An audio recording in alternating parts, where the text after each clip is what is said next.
લલિત વસોયાનું કહેવું છે કે ક્ષત્રિય સમાજની લડાઈ માત્ર રૂપાલા સામે છે. ક્ષત્રિય સમાજની લડાઈ પાટીદારો સામે નથી. બંને જ્ઞાતિ વચ્ચે વિવાદ કરવાનો પ્રયત્ન થઈ રહ્યો હોવાનો દાવો લલિત વસોયાએ કર્યો. લલિત વસોયા કોંગ્રેસના ઉમેદવાર છે અને તેમણે આ મામલે નિવેદન આપ્યું છે કે ક્ષત્રિય સમાજની લડાઈ પરસોત્તમ રૂપાલાની સામે છે, વ્યક્તિગત પરસોત્તમ રૂપાલાની સામે છે. સમાજની લડાઈ પાટીદારો સામે નથી. બંને જ્ઞાતિ વચ્ચે વિવાદ થાય તેવા પ્રયત્ન હાલ થઈ રહ્યા છે તેવો આરોપ લલિત વસોયાએ લગાવ્યો છે.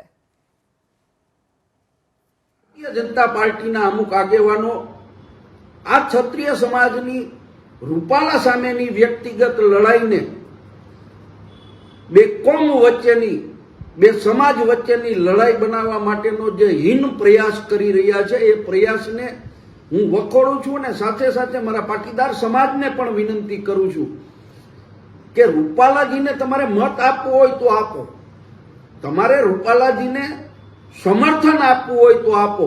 એટલા માટે આપ સૌને પણ વિનંતી કરું છું કે કોઈ પણ જાતની સોશિયલ મીડિયા ઉપર પોસ્ટ કોઈ પણ જગ્યાએ જાહેરમાં આવી અને આ લડાઈમાં કોઈના પણ હાથા બૈના વગર વાતાવરણ સુમેળ ભર્યું રહીએ એના માટેના આપણે સૌએ પ્રયત્ન કરવાના છે.